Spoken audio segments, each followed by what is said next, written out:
10 ವರ್ಷದ ಬಾಲಕ ಮನೆಯಲ್ಲಿ ತಿಂಡಿ ತೆಗೆದುಕೊಡುವ ಅಂತ ಅಪ್ಪ ಅಮ್ಮನನ್ನು ಪೀಡಿಸುತ್ತಿರುತ್ತಾನೆ.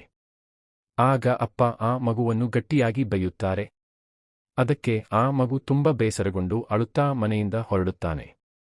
ಆ ಹುಡುಗ ಹೋಗುತ್ತಾ ತಮ್ಮ ಹೊಲದ ಹತ್ತಿರ ಬಂದು ಒಂದು ಗುಂಪಾದ ಮರಗಳ ಕೆಳಗೆ ಕುಳಿತು ಪಕ್ಕದಲ್ಲಿದ್ದ ತಾತನ ಸಮಾಧಿಯ ಬಳಿ ಕುಳಿತು ಬಿಕ್ಕಳಿಸಿ ಅಳುತ್ತಾನೆ.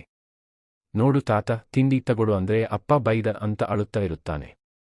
ಆಗ ತಾತ ಪಕ್ಕದಲ್ಲಿ ಕುಳಿತು ಅಳಬೇಡ ಅಂತ ಬೆನ್ನು ಸವರುತ್ತಿರುತ್ತಾನೆ. ಆದರೆ ಅವನು ಅಳುವುದನ್ನು ನಿಲ್ಲಿಸುತ್ತಿಲ್ಲ, ಏಕೆಂದರೆ ತಾತ ಅವನಿಗೆ ಕಾಣಿಸುತ್ತಿಲ್ಲ. ತಾತ ಸತ್ತು ಹೋಗಿ 15 ವರ್ಷಗಳಾಗಿರುತ್ತೆ. ಆ ಹುಡುಗನ ಕಣ್ಣಿಗೆ ತಾತ ಕಾಣಿಸುವುದಿಲ್ಲ. ಆದರೆ ತಾತ ಪಾಪ ಆ ಹುಡುಗನನ್ನು ಮುತ್ತುತ್ತಾ, ನನ್ನ ಬಂಗಾರ, ನಾನೇನು ಮಾಡೋದಕ್ಕೆ ಆಗ್ತಿಲ್ಲಪ್ಪ, ಆ ಶಿವನನ್ನು ನಂಬಿಕೊಂಡು ನಡೆಯುತ್ತಿರು, ನಿನಗೆ ಬೇಕಾದ ತಿಂಡಿಗಳು ಸಿಗುತ್ತೆ ಎಂದು ಹೇಳುತ್ತಾ ಕೆಳಗೆ ಕುಳಿತುಕೊಳ್ಳುತ್ತಾನೆ. ಆ ಹುಡುಗ ನಿಧಾನವಾಗಿ ತಾತನ ಮಡಿಲಲ್ಲಿ ಮಲಗಿಕೊಳ್ಳುತ್ತಾನೆ. ಆ ಸೂರ್ಯ ಇವರಿಬ್ಬರ ಅಳಲನ್ನು ನೋಡದೆ ಬಾನಿನಿಂದ ಹೊರಟು ಹೋಗುತ್ತಾನೆ. ಮಗು ನಿದ್ರೆಗೆ ಜಾರುತ್ತಾನೆ. ಇದ್ದಕ್ಕಿದ್ದಂತೆ ಎಚ್ಚರವಾಗಿ ಮಗು ಮೇಲೆ ಏಳುತ್ತಾನೆ.